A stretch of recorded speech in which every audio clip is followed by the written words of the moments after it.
Hello बच्चों, चलिए प्रश्न को देखते हैं। प्रश्न है, मान लीजिए ए 4,2, बी 6,5 और सी 1,4 एक त्रिभुज एबीसी के शीर्ष हैं। आप क्या देखते हैं? नोट: वह बिंदु जो तीन माध्यिकाओं में सर्वनिष्ठ हो उस त्रिभुज का केंद्रक कहलाता है और प्रत्येक माध्यिका को 2:1 के रूप में विभाजित करता है। तो यह हमें सिद्ध करना है। तो प्रश्न को आगे हल करें उससे पहले जो प्रश्न की मुख्य अवधारणा है उस पर विचार करते हैं। तो इस प्रश्न के लिए जो मुख्य अवधारणा है वह हो जाएगी निर्देशांक ज्यामिति। तो किसी बिंदु को निर्देशांकों द्वारा दर्शाना निर्देशांक ज्यामिति कहलाती है। तो यहाँ पर हम एक त्रिभुज बनाते हैं जिसके ए बी व सी क्या है, शीर्ष हैं, तथा यहाँ पर मान लेते हैं कोई बिंदु डी ई तथा एफ क्या है, उसकी माध्यिकाएं हैं। माफ कीजिए, माध्यिकाओं के बिंदु हैं, जहां पर ए डी बी एफ तथा सी ई क्या है, माध्यिकाएं हैं। तथा ओ क्या है, जहां पर उस त्रिभुज का केंद्रक है, अर्थात तीनों माध्यिकाओं का सर्वनिष्ठ बिंदु है। हमें यहाँ पर यह दर्शाना है कि यह जो ओ है वह दी गई माध्यिकाओं को 2:1 के रूप में विभाजित करता है। चूंकि एक त्रिभुज की जो तीनों माध्यिकाएं हैं वह जिस बिंदु पर मिलती है वह त्रिभुज का केंद्रक होता है, तो हम क्या करते हैं, उसका निर्देशांक निकालते हैं। और माध्यिका क्या करती है, जिस भुजा पर डाली जाती है उस भुजा को 2 बराबर भागों में बांटती है। तो यहाँ से जो बी डी है वो बराबर होगा किसके, डी सी के, अर्थात डी क्या है, यहाँ पर मध्य बिंदु है बी सी का। तो यहाँ पर जो निर्देशांक दिए गए उनके द्वारा हम इसे डी को हल करते हैं या निकालते हैं। तो यहाँ पर आएगा मध्य बिंदु के निर्देशांक। सूत्र होता है x के लिए x बराबर x1 योग x2/2 और y के लिए होता है y1 योग y2/2। तो यहाँ पर x1 क्या होगा, y1 क्या होगा, x2 व y2 क्या होगा। तो यहाँ पर हमें BC का मध्य बिंदु निकालना है। तो BC बराबर हो जाएगा, जहां पर B है 6,5 और C है 1,4। तो x1 का मान होगा 6 और x2 का मान होगा 1, y1 का मान होगा 5 और y2 का मान होगा 4। तो मान रख देंगे तो x बराबर आ जाएगा यहाँ से 6 योग 1/2 अर्थात 7/2 और y का मान आ जाएगा हमारे पास यहाँ से 5 योग 4/2 अर्थात 9/2। तो हमारे पास जो बिंदु D है उसके निर्देशांक आ चुके हैं। D बराबर 7/2, 9/। अब जैसा कि हमें नोट में दिया गया है कि प्रत्येक माध्यिका 2:1 के रूप में विभाजित करता है, कौन है, केंद्रक। तो यहाँ पर ये जो अनुपात है ए ओ में और ओ डी में वो क्या है, 2:1 है। तो यहाँ पर ओ के निर्देशांक निकाल लेते हैं। फिर हम यह सिद्ध करेंगे कि यहाँ पर जो ई ओ और ओ सी है वो भी 1:2 अर्थात 2:1 के रूप में है, और जो बी ओ और ओ एफ है वो भी क्या है, 2:1 के रूप में है। तो यहाँ से यह सिद्ध हो जाएगा कि जो केंद्रक है वह क्या करता है, तीनों माध्यिकाओं को 2:1 के रूप में विभाजित करता है। तो सबसे पहले जो अनुपात दिया गया उसके अनुसार हम यहाँ पर बिंदु ओ के निर्देशांक निकालते हैं। तो यदि कोई बिंदु किसी रेखाखंड को m अनुपात n के रूप में विभाजित करता है तो उसके लिए सूत्र होता है x बराबर m x2 योग n x1 बटा m योग n, और y के लिए होता है m y2 योग n y1 बटा m योग n। तो o के लिए x बराबर हो जाएगा, m का मान है हमारे पास 2, क्योंकि अनुपात कितना दिया गया है, हमें 2:1 दिया गया है, तो 2 गुना x2 का मान है हमारे पास। अब यहाँ पर हमारे पास जो बिंदु A है उसके निर्देशांक है 4,2, तो यहाँ पर हो जाएगा x1 4 और x2 होगा 7/2 और y1 है 2 और y2 होगा यहाँ पर 9/2। तो यहाँ से हो जाएगा 2 गुना में x2 है हमारे पास 7/2 योग n है हमारे पास 1 है, गुना में x1 है हमारे पास 4 बटा में 2 योग 1। तो 2 से 2 यहाँ पर कट जाएगा, हमारे पास आएगा 11/3।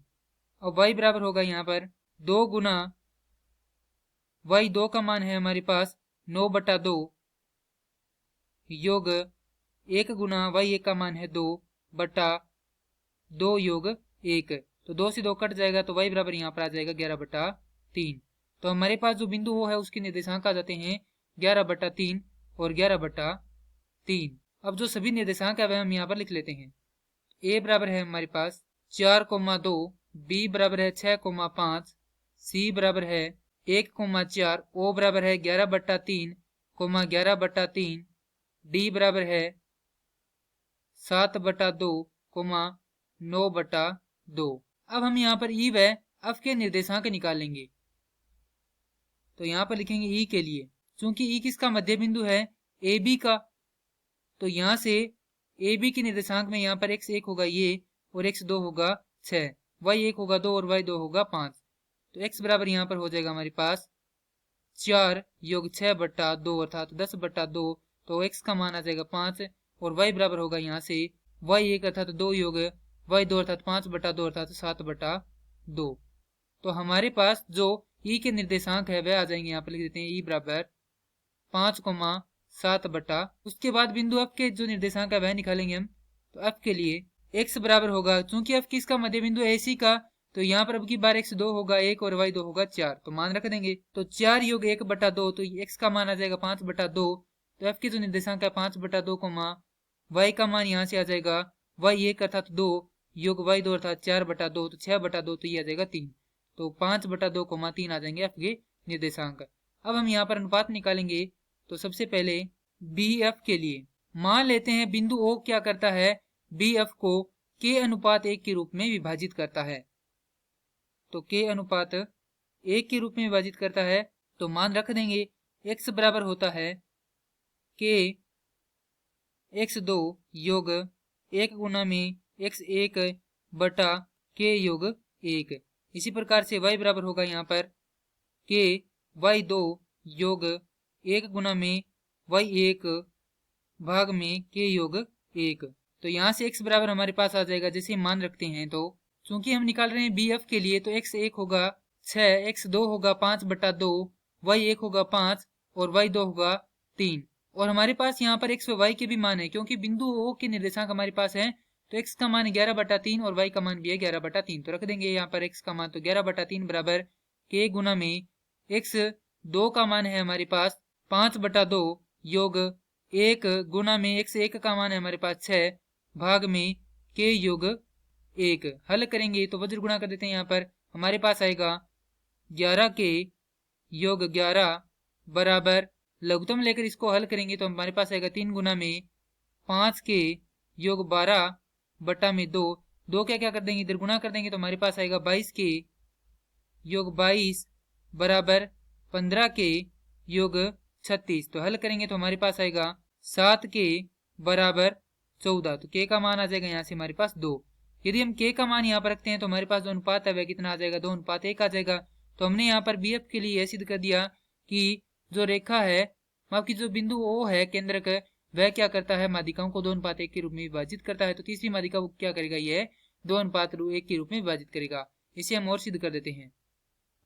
अब यहाँ पर यह मान लेते हैं कि बिंदु O क्या करता है, CE को P अनुपात 1 के रूप में विभाजित करता है। तो हम जानते हैं कि x बराबर हो जाएगा P x2 योग 1 x1 भाग में P योग 1।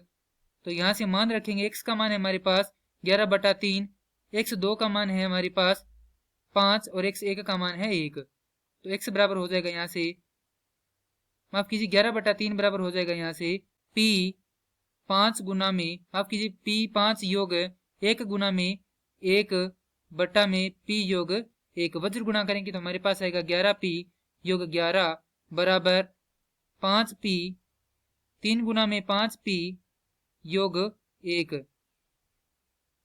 हल करेंगे तो आएगा 11P योग 11 बराबर 15P योग 3। तो हल करेंगे तो हमारे पास आएगा 4P बराबर 8 और P का मान आ जाएगा 2। और यह मान यदि हम अनुपात में रखते हैं तो हमारे पास अनुपात आ जाएगा 2:1। तो यहाँ से हमने यह भी सिद्ध कर दिया है कि जो केंद्रक है वह क्या करता है, तीनों माध्यिकाओं को 2:1 के रूप में विभाजित करता है। और यही क्या करना था, हमें सिद्ध करना था। मैं आशा करता हूँ कि यह प्रश्न आपको समझ में आया होगा। धन्यवाद।